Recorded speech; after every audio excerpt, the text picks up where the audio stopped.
para vocês acompanharem a oração que está sendo apresentada na tela, certo?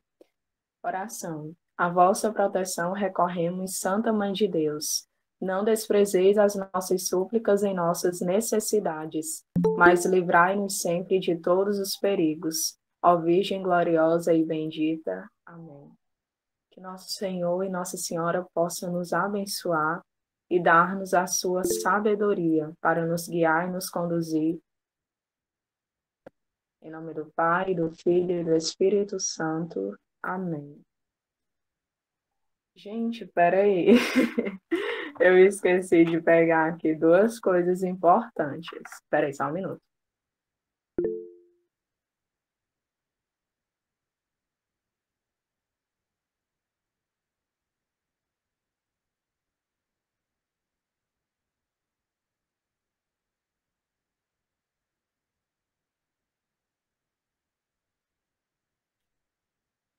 Pronto, deu certo. Se vocês quiserem pegar o tratado de vocês, certo? É bom para acompanhar que no decorrer da formação eu vou lendo algumas partes do tratado, certo? Alguns parágrafos, tá bom? E é importante também anotar, né? Porque eu acredito que com tantas informações, você não está desligado?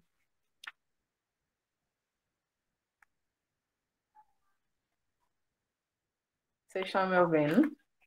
Dá pra ouvir? Dá pra ouvir? Então tá, eu vou continuar. Acho que é sem internet, pastora. Sim, se vocês quiserem anotar também é importante, porque como são muitas informações, a gente acaba esquecendo, né? Eu sempre estou aqui com meu caderno, né, anotando com a minha pesca, tá bom? Peraí.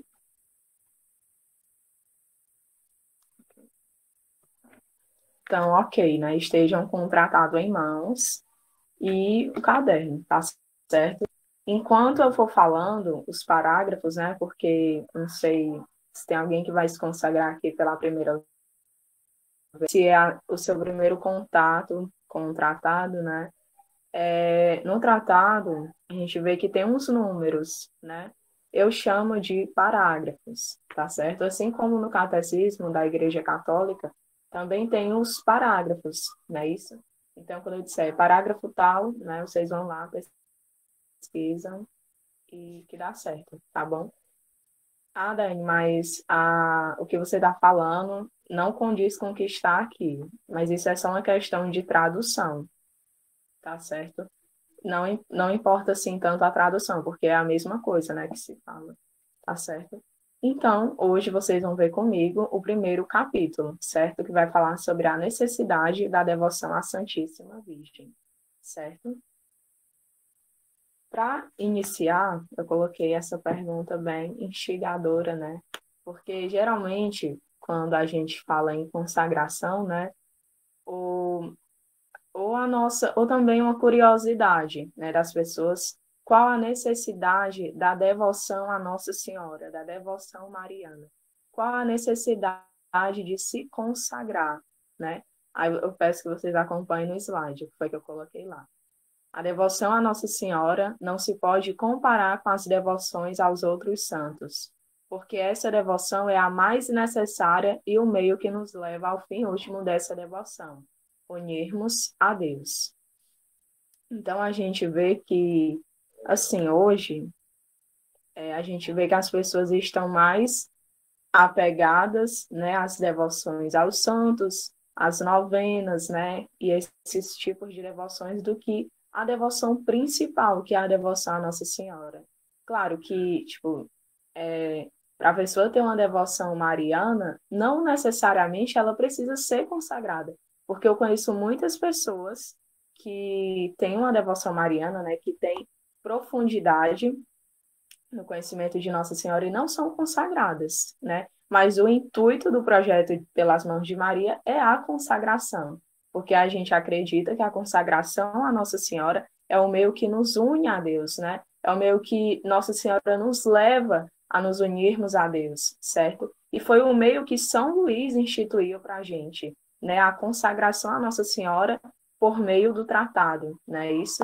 Então, a necessidade da devoção à Nossa Senhora é justamente para que nós possamos nos unir a Deus. É por isso que a consagração se chama consagração a Jesus Cristo pelas mãos de Nossa Senhora, né? Consagração a Jesus Cristo é por intercessão de Nossa Senhora, né? Porque tem uma palavra não, uma frase mais usada, né? Mas não é necessariamente pelas mãos de Nossa Senhora, né? Mas é nesse sentido, né? Acho que é por Nossa Senhora, uma coisa assim, enfim. Então, consagrando a Nossa Senhora, você está se consagrando, né, automaticamente a Jesus Cristo, né? O que, o que surge na maioria das vezes é as pessoas falarem que se consagrando, né, você está se apegando muito à Nossa Senhora e esquecendo de Jesus Cristo. E para quem já é consagrado, para quem já leu o tratado, sabe que não é isso, né? Não é assim que funciona, né? Porque tudo que Nossa Senhora recebe de méritos, de virtudes, de honras, de glórias, ela entrega ao seu filho. Então, e claro, tudo que a gente oferece a ela, ela oferece a ele. Tudo que a gente Todo louvor que nós fazemos à Nossa Senhora, nós estamos fazendo ao seu Filho, né, a Jesus Cristo. Então, Nossa Senhora não deixa nada com ela, ela entrega para o seu Filho, né? Então, não caio nessa ilusão de, eu não vou me consagrar à Nossa Senhora porque eu sinto que eu estou me apegando demais a ela. Não, não é isso, né? Você está se apegando à Nossa Senhora, mas ela está te conduzindo para que você esteja unido a Jesus Cristo, para que você tenha intimidade com Ele, porque foi ela que passou 9 meses com Ele no seu ventre, né? Então, a gente pensa assim, né? Se em 15 minutos ali de nós recebemos a Eucaristia, né, o corpo e sangue de Cristo que habita em nós, né? Os estudiosos, né, falam que a Eucaristia fica dentro de nós, né, 15 minutos, né, mais ou menos. Então, se 15 minutos que Jesus Cristo fica conosco, né, fica dentro de nós, a gente já sente uma profundidade, uma paz interior. Imagina Nossa Senhora que teve Jesus no seu ventre 9 meses. A forma como ela conhece o seu filho, né? A forma como ela sabe os seus desígnios, as suas vontades, né? Tem até a música, né? A primeira que comungou foi a Virgem Maria, né? Porque realmente foi ela que carregou Jesus no seu ventre 9 meses, né? Então, não se apeguem a esses tipos como é que o pessoal fala? A essas, não estou lembrado o nome, mas é como se fosse uma coisa da moda, né? As pessoas falam muito, né? Que, eu estou me consagrando, eu não vou me consagrar a Nossa Senhora porque eu estou me apegando demais a ela. E não é assim. Se você ler o tratado, você vai entender a profundidade da consagração, certo? Escrúpulos, isso mesmo. Escrúpulos mesmo. Tá certo? Então vamos passar para o próximo slide. A primeira coisa que nós iremos falar e que o tratado vai abordar para a gente é Maria na encarnação, né? Qual o papel de Nossa Senhora na encarnação? E o primeiro ponto que o tratado nos traz, né, já é ali o primeiro parágrafo, é que Jesus veio a nós pela primeira vez por Maria e virá novamente por meio dela, né? Então, a vinda de Cristo pela primeira vez por Maria e a segunda vinda por ela tem a ver com a sua encarnação, né? Qual foi o momento que Jesus encarnou no seio da Virgem Maria?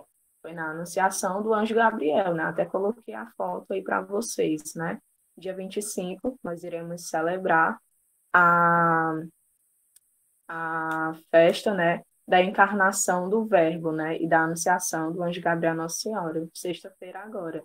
Então, a encarnação de Jesus Cristo se dá exatamente na anunciação do anjo, né? Quando o anjo vai anunciar a Nossa Senhora que ela vai ser mãe do Salvador, do Filho de Deus. E ela diz sim, né? Eis aqui a serva do Senhor, faça-se em mim segundo a vossa vontade.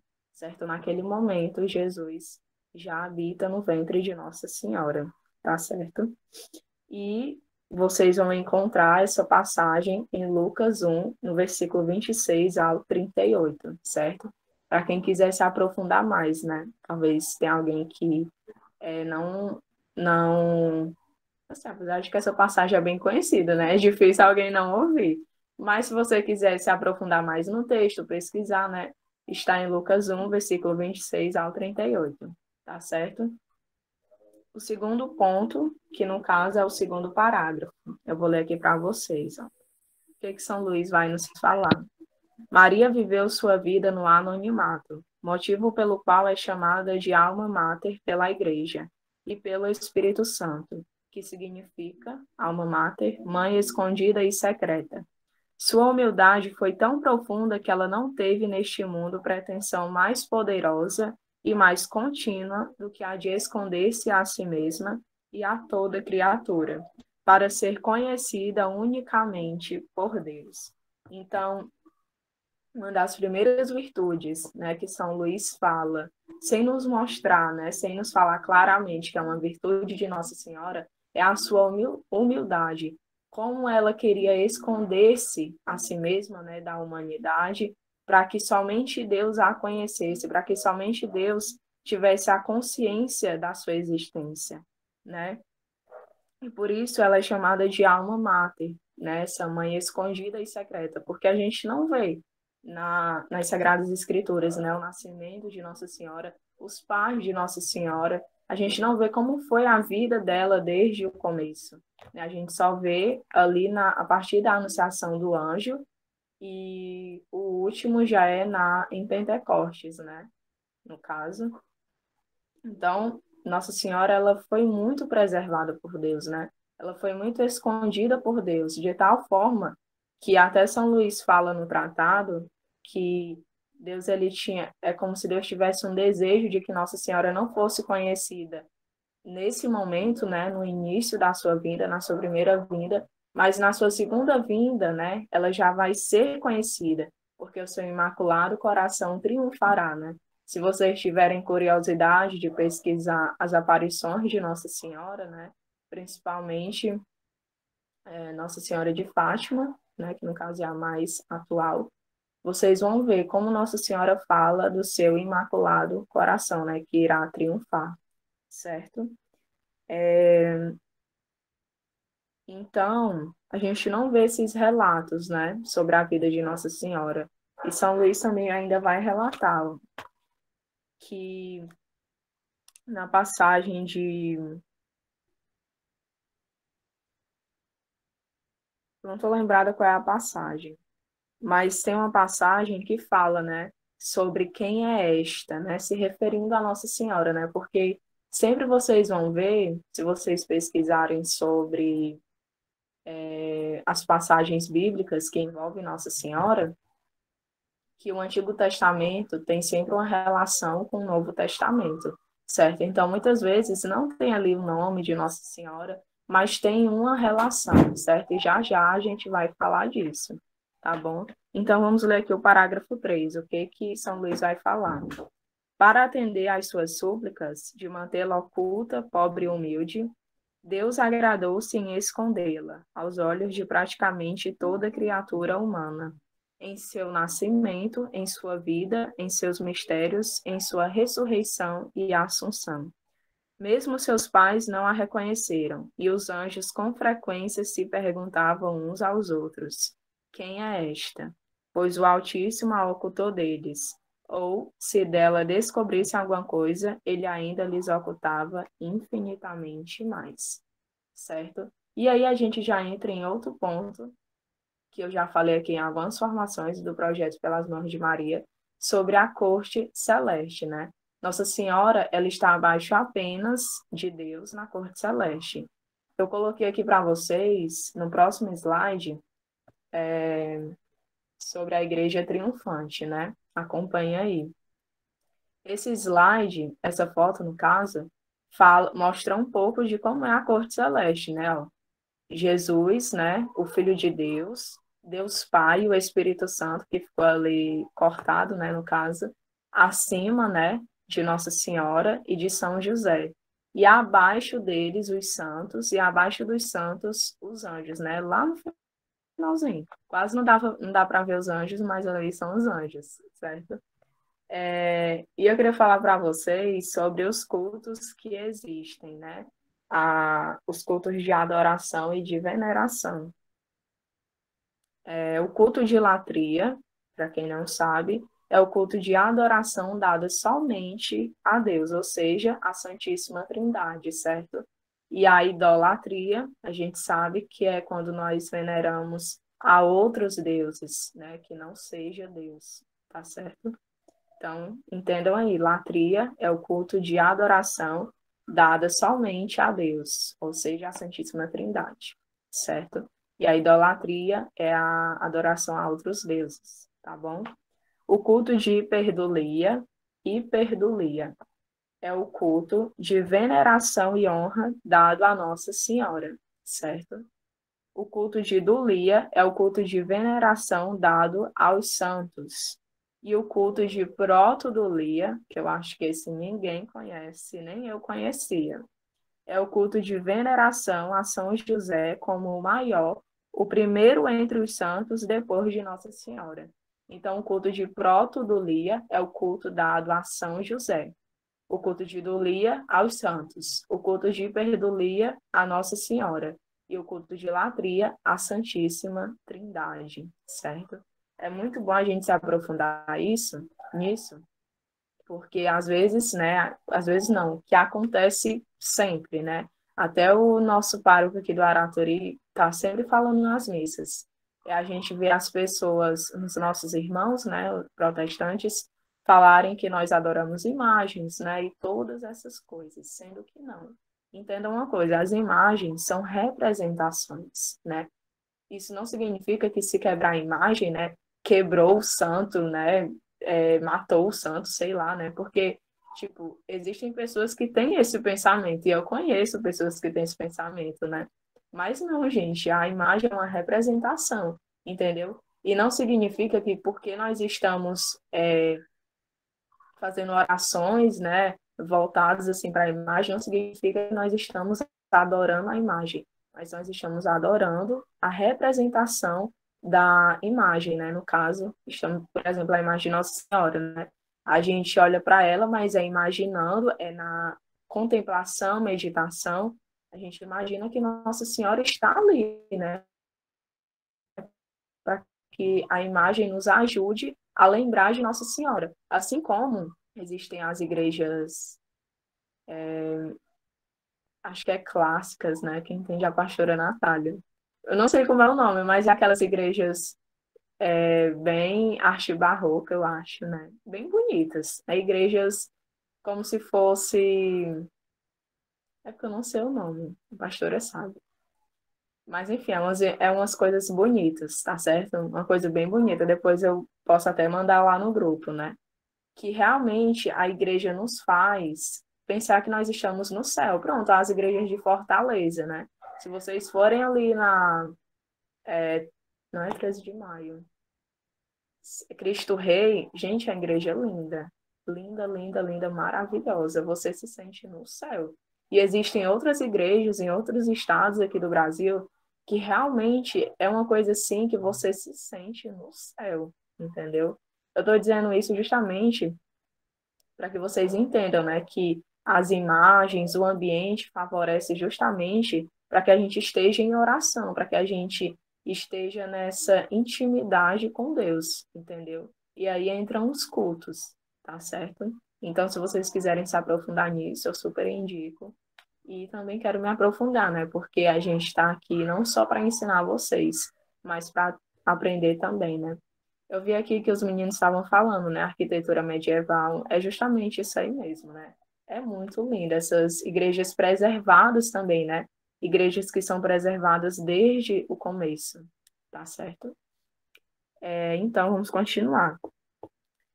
O quarto ponto, né? Deus Filho se submeteu a Maria, operando seus primeiros milagres por meio dela. Aqui São Luís vai nos falar sobre dois milagres que Nossa Senhora que Nossa Senhora, ela Aliás, que Jesus quis iniciar seus milagres por intercessão dela, né? Esses dois milagres teve a intercessão de Nossa Senhora, certo? O primeiro milagre é o de graça, que no caso foi quando São João, né, estava no ventre de Santa Isabel, e ele foi santificado naquele momento, né? Foi quando Nossa Senhora foi visitar Santa Isabel, né, que ela estava grávida. Aí teve ali a saudação de Nossa Senhora com Santa Isabel, e Santa Isabel fala, né, que o menino pulou de alegria no ventre dela, justamente por causa da presença de Jesus ali no ventre de Nossa Senhora e também por causa da intercessão de Nossa Senhora, né, porque ela estava ali presente, certo? E o segundo milagre é o milagre de natureza, que no caso é o milagre das bodas de Caná, certo? Que Nossa Senhora intercede ali naquele momento, né? Ela fala com o seu filho que ali estava faltando vinho, né? E Jesus até fala, né? Assim, o que o que nos compete a isso, né? Uma coisa assim, o que nós temos a ver com isso, né? Entre aspas. Mas Jesus realiza o milagre porque não estava na hora dele se manifestar, né? Manifestar os seus milagres, né? E tudo. Mas mesmo assim, com a intercessão de Nossa Senhora, ele realiza. E é uma coisa até para a gente aprender sobre Nossa Senhora, né? Que ela realmente intercede por nós. Se nós formos até ela e pedir algo, com certeza, se for da vontade de Deus, se o que nós estivermos pedindo estiver de acordo com a vontade de Deus, com certeza ela irá interceder por nós, ao seu filho, e nós iremos alcançar aquele pedido. Agora, se não for da vontade de Deus, é claro que não tem como, né?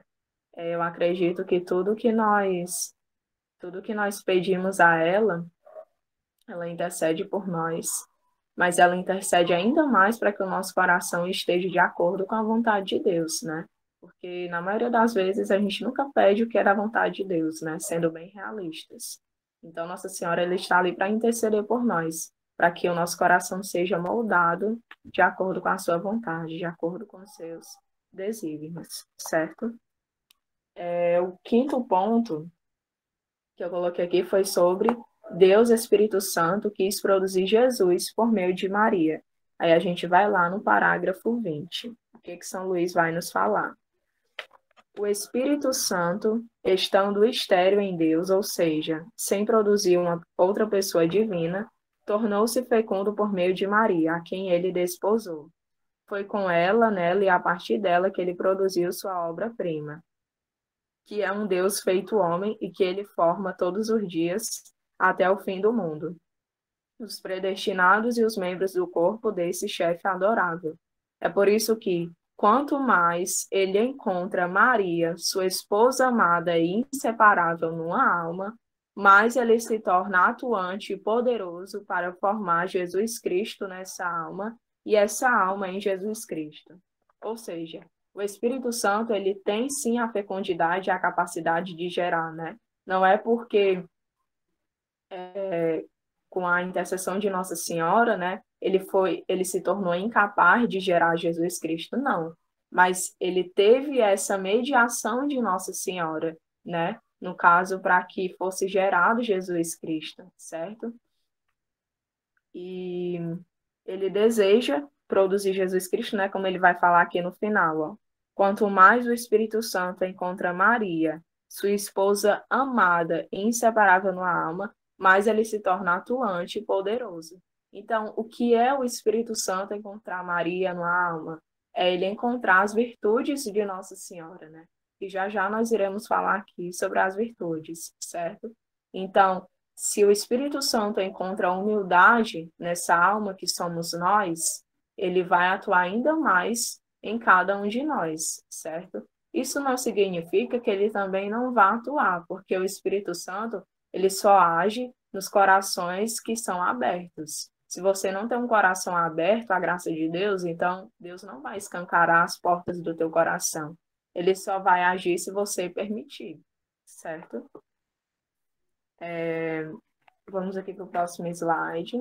Esse aqui eu já falei para vocês, né, é, sobre a corte, né, e tudo. Mas tem uma coisa também importante, que eu não sei se vocês perceberam. Eu coloquei aqui em cima, na igreja triunfante. Só por curiosidade, certo? Existem três, não é tipos de igreja, mas eu não estou lembrado o nome. Gente, eu sou muito esquecida, me perdoe. Mas existem três, não sei o nome assim, mas vou falar para vocês. Existe a igreja militante, existe a igreja triunfante e a igreja padecente. É a igreja mesmo, né? Então, pronto, existem três tipos de igreja. Eu acho que vocês já devem ter ouvido falar, né? Para quem é da comunidade, pelo menos eu ouvi falar isso na comunidade, né? Então, para quem é da comunidade, já deve ter ouvido falar. A igreja militante é justamente os cristãos vivos na terra, ou seja, somos nós, né? Nós somos a igreja militante. A igreja triunfante é constituída por todos que já morreram, se salvaram para a vida eterna e se encontram no céu. No caso, os santos, certo? Que no caso a gente chama também da comunhão dos santos, tá certo? E a igreja padecente é constituída por aqueles que se purificam no purgatório antes de entrarem no céu, tá certo? Então, igreja militante somos nós que estamos aqui na terra. A igreja triunfante são todos os santos e também entram os anjos, né? A comunhão dos santos com os anjos. E a igreja padecente são todos aqueles que estão no purgatório. E aí, o nosso querido catecismo da Igreja Católica vai falar algo interessante sobre o purgatório. Vou falar aqui para vocês, ó. No parágrafo 1030, certo? Para quem quiser anotar. A purificação final ou purgatório. Os que morrem na graça e na amizade de Deus, mas não estão completamente purificados, embora tenham garantido sua salvação eterna, passam, após sua morte, por uma purificação, a fim de obter a santidade necessária para entrar na alegria do céu. A Igreja denomina purgatório esta purificação final dos eleitos, que é completamente diferente do castigo dos condenados. A Igreja formulou a doutrina da fé relativa ao purgatório, sobretudo nos concílios de Florença e de Trento, fazendo referência a certos textos da Escritura. A tradição da Igreja fala de um fogo purificador. Aí eu vou encerrar por aqui. Então, o purgatório não significa que você foi para o inferno, né? Porque eu acho que as pessoas têm esse, esse conceito, né? Mas não é. Quem vai para o purgatório já tem a salvação eterna, só que precisa se purificar, entendeu? E o pior de tudo é que as pessoas que estão no purgatório, elas não têm como rezarem mais, né? Não tem como fazer mortificação, penitências, né? Então, nós que estamos aqui na Terra, somos os responsáveis por orarmos por essas pessoas, para que elas saiam do purgatório, né? Porque existem muitas pessoas que precisam da nossa oração, certo? Então, sempre que a gente lembrar, né, e sempre que pudermos, coloquemos as almas do purgatório para que elas possam ir para a glória eterna, tá bom? Então, só por curiosidade, né, fica aí sobre o purgatório, né, para quem quiser conhecer mais, tá certo? Vamos agora para o segundo princípio, Maria na salvação. No parágrafo 23, São Luís vai falar assim: Deus Pai fez um conjunto de todas as águas, o qual chamou de mar. Fez um conjunto de todas as graças, ao qual chamou Maria. Então, Deus reuniu, né? O que São Luís está querendo dizer? Que Deus reuniu todas as graças e tesouros e fez Maria. E por isso é que o anjo Gabriel, ele chama Nossa Senhora de cheia de graça, né? Ele não fala, né? Ave cheia de graça. Mas o que significa esse cheia de graça? É que Nossa Senhora, ela foi a única que achou graça diante de Deus, ou seja, a única concebida sem pecado original. E aí a gente entra até um pouco nos dogmas, né? Existem os 4 dogmas marianos, que é Imaculada Conceição e Virgindade Perpétua, que já são 2. Maternidade de Nossa Senhora, né? Maria, Mãe de Deus, e a Assunção de Nossa Senhora, né? São esses 4. Mas no caso aqui que Nossa Senhora é concebida sem pecado original, né? Fica somente o da Imaculada Conceição e o outro que é a virgindade perpétua, tá certo? Imaculada porque ela foi concebida sem pecado original, e a virgindade perpétua é que tanto antes como durante e após o parto de Nossa Senhora, ela permaneceu virgem. Por isso ela é chamada de Virgem Santíssima, certo? O segundo ponto que eu coloquei, né, é por meio de Nossa Senhora que todas as graças são concedidas. No parágrafo 24, São Luís fala assim, ó, já no finalzinho,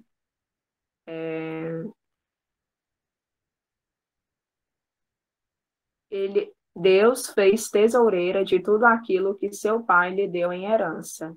É por ela que ele concede seus méritos a seus membros, que ele comunica suas virtudes e distribui suas graças.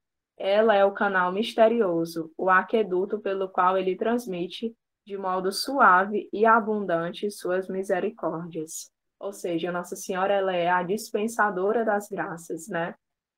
Todos os pedidos que nós fazemos a Deus, ele passa por Nossa Senhora, né? Tem até a música da comunidade, né? Pelas mãos de Maria o milagre vai chegar, porque tudo aquilo que nós pedimos a Deus passa pelas mãos virginais de Nossa Senhora, tá certo? Então, tudo que você for pedir a Nossa Senhora, ou tudo que você já pediu a Deus uma vez, né? Tem a intercessão de Nossa Senhora, nunca se esqueça disso, tá certo? O terceiro ponto que eu coloquei foi que até o próprio Deus, né, está sujeito a Maria na submissão e obediência. Olha o que São Luís vai falar no parágrafo 27.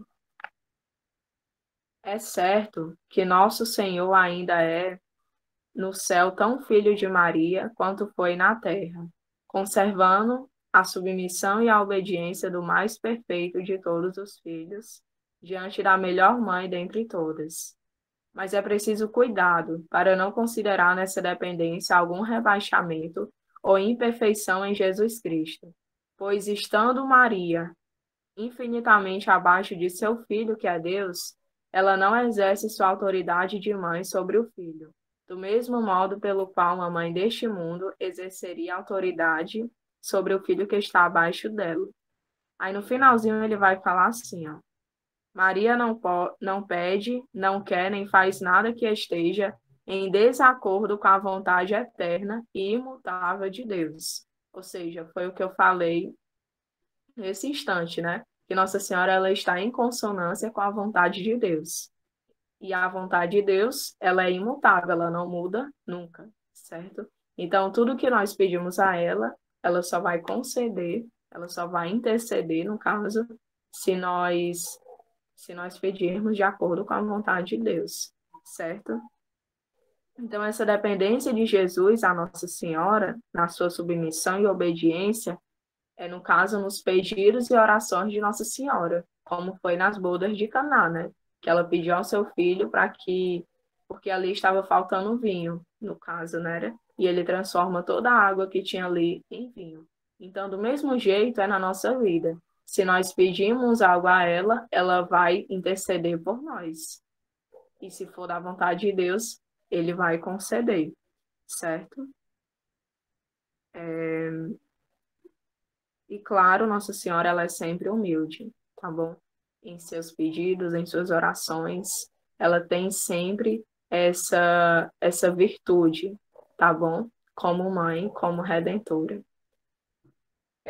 O outro ponto que eu coloquei foi que na ordem espiritual, São Luís vai falar disso, né? Da mesma forma que na ordem espiritual nós temos um pai e uma mãe, né? Nosso pai que é Deus e nossa mãe que é Nossa Senhora. Da mesma forma, na Terra nós temos nossos pais terrenos, né? Todo mundo tem seus pais aqui, né? Então, se da mesma forma que nós temos tanta obediência, tanta submissão aos nossos pais terrestres, assim também a gente tem que ter com os nossos pais espirituais, né? Temos que ter essa devoção, essa ternura esse amor para com Nossa Senhora e para com Deus, né? E não desprezá-los, mas sempre fazer aquilo que é de acordo com a vontade de Deus. E aí entra, acho que é no próximo slide que eu coloquei, mas já vou falar aqui um pouquinho, né? Do que São Luís vai falar sobre os predestinados e os reprovados. Os predestinados são aqueles que fazem a vontade de Deus, são aqueles que têm ternura e devoção com Nossa Senhora. E os reprovados são aqueles que, mesmo sendo muitas vezes católicos, não têm nenhuma devoção com Nossa Senhora, né? Não tem nenhum apego, nenhuma ternura, nem nada. O que existe na maioria das vezes é que as pessoas acabam não conhecendo sobre Nossa Senhora, acabam pensando que ela só é mãe de Deus e não tem essa afinidade com ela, né? Porque tudo aquilo que nós não conhecemos, a gente acaba não amando por consequência, certo? Continuando. Lá na passagem de 1 Coríntios, no capítulo 12, versículo 27, o nosso baluarte da comunidade, São Paulo Apóstolo, ele vai falar uma coisa interessante. Espera aí. Ele vai falar assim, ó: vocês são o corpo de Cristo, e cada um em seu lugar é membro e parte desse corpo. Ou seja, todos nós que somos aqui, né, que estamos aqui, somos membros do corpo de Cristo. E Cristo, é claro, é a cabeça desse corpo, certo? Então, Nossa Senhora, ela gerou não só a cabeça de Cristo, mas ela gerou um corpo, né? O corpo de Cristo. Ela gerou Jesus Cristo, mas também nos gerou como seus filhos adotivos. Então, sim, nós somos filhos adotivos de Nossa Senhora e nós podemos, sim, ousar chamá-la de mãe, certo? Justamente por causa dessa não é geramento, né? Mas por causa dessa que ela nos gerou, certo? Como membros do corpo de Cristo, tá bom? É outra coisa, né? Que São Luís vai falar. Deus quer formar os cristãos católicos através de Maria. No parágrafo 34, ele vai falar o seguinte: Deus, Espírito Santo, quer formar para si eleitos nela e por ela. Ele diz, aí ele coloca a passagem de Eclesiástico no capítulo 24, versículo 13. Eu não anotei aqui, mas fala mais ou menos assim, habita em Jacó, né? E eu não estou lembrado do resto, mas tem a ver com os eleitos, né? Eu estava conversando aqui com a pastora Natália, né? Até quando eu estava fazendo os slides, né? Por que que os santos, eles relacionam essas passagens do Antigo Testamento com Nossa Senhora, né? No caso aqui, sobre habita em Jacó, né? E ela falou uma coisa interessante que eu não sabia. Existe uma história, né, sobre a escada de Jacó, né? Depois pesquisem aí. E essa escada se refere, né, justamente, né, agora no Novo Testamento, na Nova Aliança, essa escada que a gente sempre vê os santos falarem é Nossa Senhora, né? É ela que é essa escada que nos leva a Jesus, ao céu. Então, essa escada de Jacó se refere a Nossa Senhora, tá bom? E ele vai continuar assim: minha bem-amada e minha esposa, lança as raízes de todas as tuas virtudes em meus eleitos, para que cresçam em virtude e em graça. Então, as virtudes de Nossa Senhora, ela lança em nós, só que nós é que iremos decidir, né? Se nós estamos abertos a essa ação intercessora de Nossa Senhora, ou se não, porque ela está disposta sim a colocar suas virtudes em nós. Mas nós temos que decidir se nós iremos acolher ou se nós iremos rejeitar. Se nós iremos ser predestinados ou reprovados, tá bom? E aí eu coloquei aqui as virtudes: uma fé invencível, uma humildade profunda, uma mortificação universal, a oração sublime, a caridade ardente, a esperança firme e a pureza virginal, tá certo? Passando o próximo slide, ele vai falar sobre as consequências, certo? Tudo isso, gente, é no primeiro capítulo, tá bom? Deus concedeu a Nossa Senhora uma graça singular de domínio e direito sobre as almas. No parágrafo 37, ó, o que ele fala? De tudo que acabo de dizer, deve-se concluir claramente. Em primeiro lugar, que Maria recebeu de Deus um grande domínio sobre as almas dos eleitos.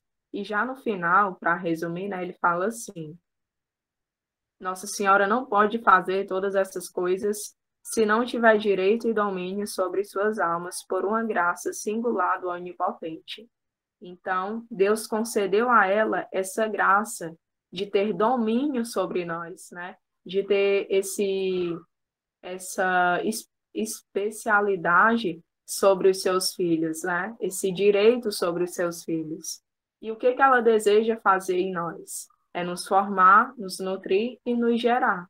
É aí que entra a forma Dei, né? Como Nossa Senhora é chamada. Forma Dei que quer dizer molde de Deus. Ou seja, ela quer moldar-nos à imagem e semelhança de Deus. Tá certo? Tá certo. No segundo parágrafo que eu coloquei foi a devoção à Nossa Senhora, ela é necessária para a salvação. Que aí, no caso, era o que eu estava falando para vocês sobre os predestinados e os reprovados, né? Os predestinados são aqueles que têm devoção total à Nossa Senhora e são verdadeiramente dedicados, e a gente pode até relacionar com algo que vocês vão ver mais na frente, que é os 7 tipos de devotos verdadeiros, né, de Nossa Senhora, uma coisa assim.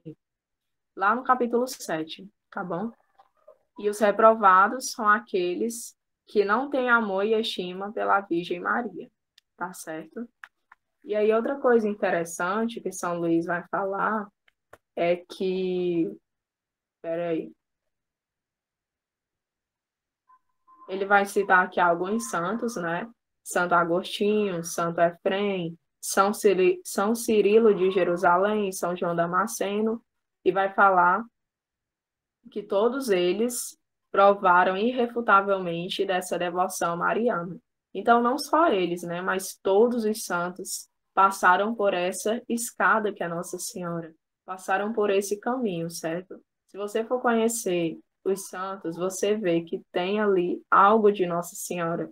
Se você colocar no Google frases de santos de Nossa Senhora, aparece praticamente todos os santos falando dela, né? Então, não tem um santo que não tenha passado por esse caminho. Então, se você quer ser santo, deixe ser moldado por Nossa Senhora, tá bom? O terceiro parágrafo que eu coloquei foi sobre a devoção é necessária aos que o Senhor quer conceder uma vida perfeita. Aqui São Luís vai falar assim, ó. Se a devoção à Santíssima Virgem é necessária a todos os homens para simplesmente levá-los à salvação, ela o é ainda muito mais àqueles que são chamados a uma perfeição particular. E não creio que uma pessoa possa alcançar uma união íntima com Nosso Senhor e uma fidelidade perfeita ao Espírito Santo sem uma união muito grande com a Santíssima Virgem e uma grande dependência de seu socorro, o que eu acabei de falar. Não tem como a gente ter uma intimidade com Deus se a gente não deixa, aliás, se a gente não tem essa intimidade com Nossa Senhora, porque só ela conhece o seu filho, só ela teve essa união íntima com ele, né? Como eu falei lá no começo da nossa formação, foi ela que carregou Jesus durante 9 meses, né? Então ela conhece cada detalhe do seu filho, ela conhece o seu coração, né? O seu sagrado coração. Então é por ela que a gente tem que ir. Se a gente quer ser santo, é pedindo a Nossa Senhora, é deixando-se guiar por ela, porque ela é o caminho, ela é a estrada que vai nos guiar, que vai nos conduzir, certo? Então não deixemos de ter essa dependência de Nossa Senhora, de ter essa união com ela, né? De estarmos apegados ao seu socorro, à sua, e termos essa dependência, tá bom? Porque com certeza ela irá nos guiar. Outra coisa também que eu coloquei A devoção à Nossa Senhora ela é fundamental no fim dos tempos. Essa aqui é a parte mais interessante do capítulo 1, né? Que São Luís vai falar sobre a devoção à Nossa Senhora no fim dos tempos. Parágrafo 49. Foi por Maria que a salvação do mundo teve início, e por ela deve consumar-se. Maria praticamente não apareceu na primeira vinda de Cristo, para que os homens, ainda pouco instruídos e esclarecidos sobre a pessoa de seu filho, não se distanciassem da verdade, apegando-se a ela de um modo demasiado forte e grosseiro, o que aparentemente teria acontecido se ela tivesse sido conhecida, em razão dos encantos admiráveis com que o Altíssimo a revestiu mesmo exteriormente. Contudo, na segunda vinda de Jesus, Maria deve ser conhecida e revelada pelo Espírito Santo, a fim de que por ela se conheça, se ame e se sirva Jesus Cristo. Razões essas que levaram o Espírito Santo a ocultar sua esposa em vida e a não revelá-la senão muito pouco depois da pregação do Evangelho. Então, por que que o projeto Pelas Mãos de Maria está aqui presente na vida de vocês? Para que vocês entendam o sentido dessa devoção, para que essa devoção ela não esteja somente entre nós, né? O projeto Pelas Mãos de Maria não é só exclusivo da comunidade, mas ele é para todos, até para quem é ateu, até para quem é evangélico, né, umbanda, sei lá. Mas é para todos, para que Nossa Senhora seja cada vez mais conhecida, porque com certeza na segunda vinda de Cristo é o seu imaculado coração que irá triunfar, certo? Então, todo o conhecimento que a gente está repassando aqui para vocês não é para que vocês guardem somente para si, mas é para que vocês espalhem a outras pessoas que talvez não conheçam, né, que talvez nunca ouviram falar de alguma coisa que eu falei ou que os meninos irão falar mais na frente, tá certo? Então a devoção mariana ela tem que ser espalhada, ela tem que ser, ela tem que chegar aos quatro cantos desse mundo, certo? Para que as pessoas conheçam mais sobre Nossa Senhora e para que as pessoas se deixem guiar por esse caminho, né? Com certeza existem pessoas que há muito tempo batalham para ter intimidade com Deus e não conseguem.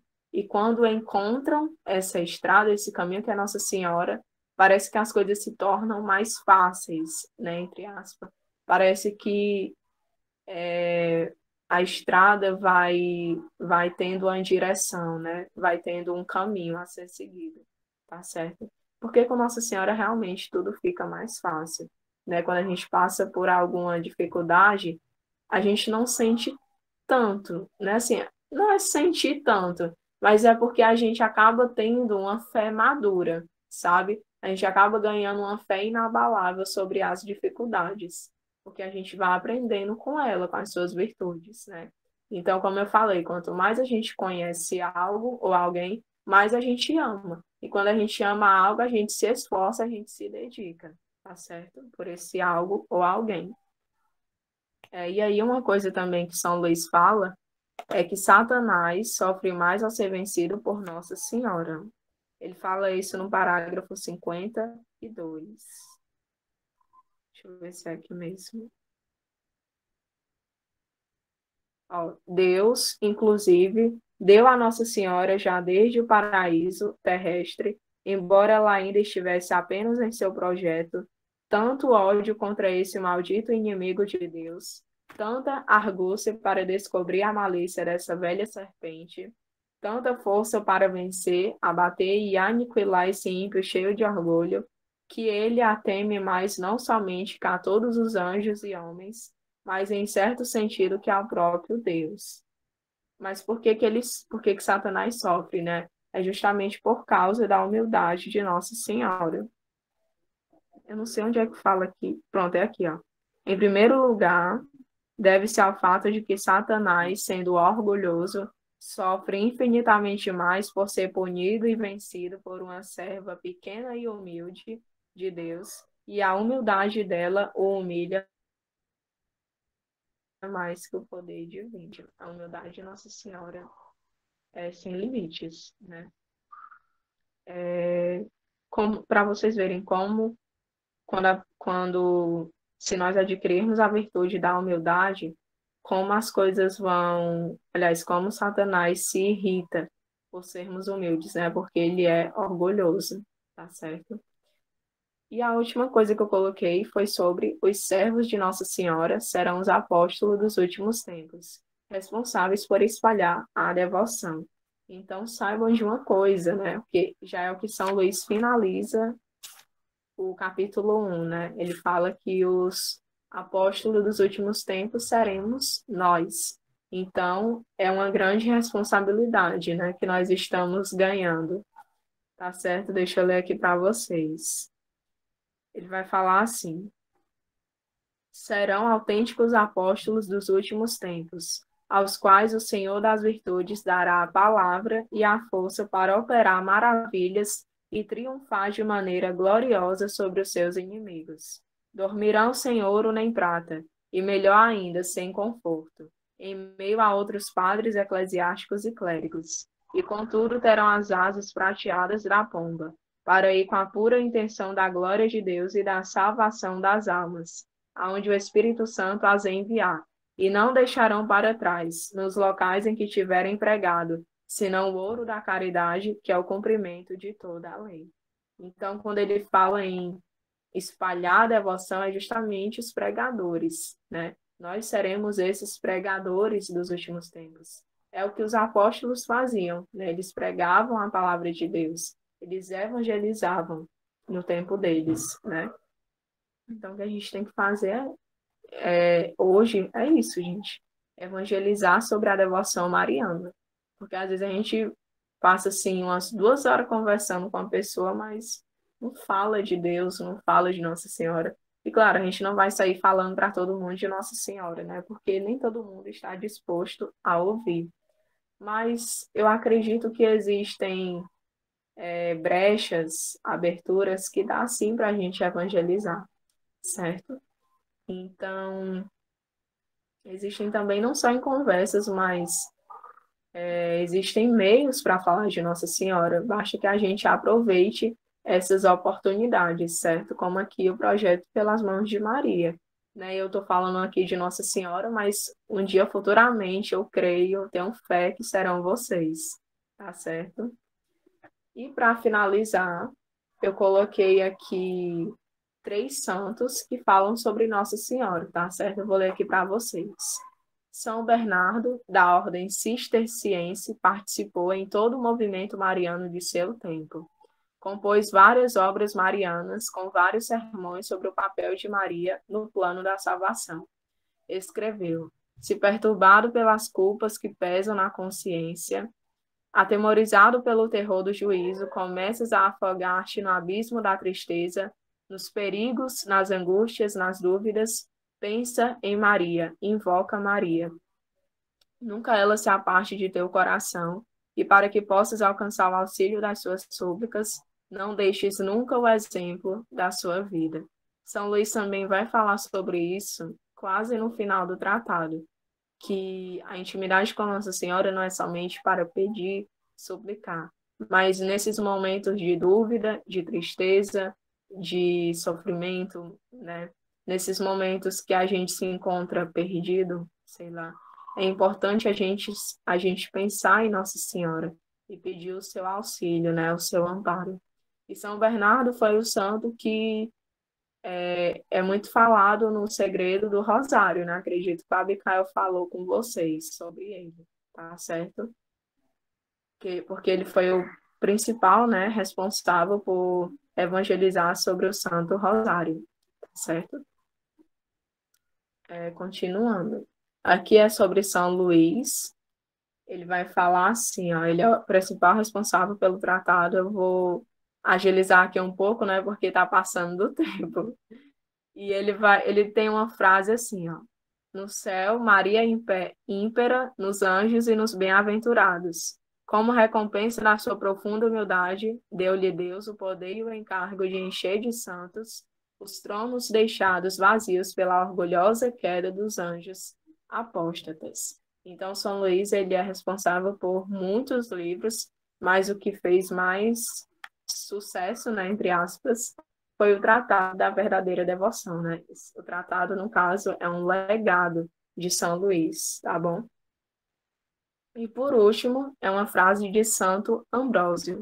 Ele fala assim: com razão, só ela é chamada cheia de graça, porque só ela conseguiu a graça que nenhuma outra merecera. Há de ser cheia do autor da graça. Foi o que eu falei para vocês, né? Já no início da nossa formação. Nossa Senhora foi a única que encontrou graça diante de Deus, por ela ter sido concebida sem o pecado original, tá certo? E aqui eu finalizo o capítulo 1 com vocês, tá bom? Então,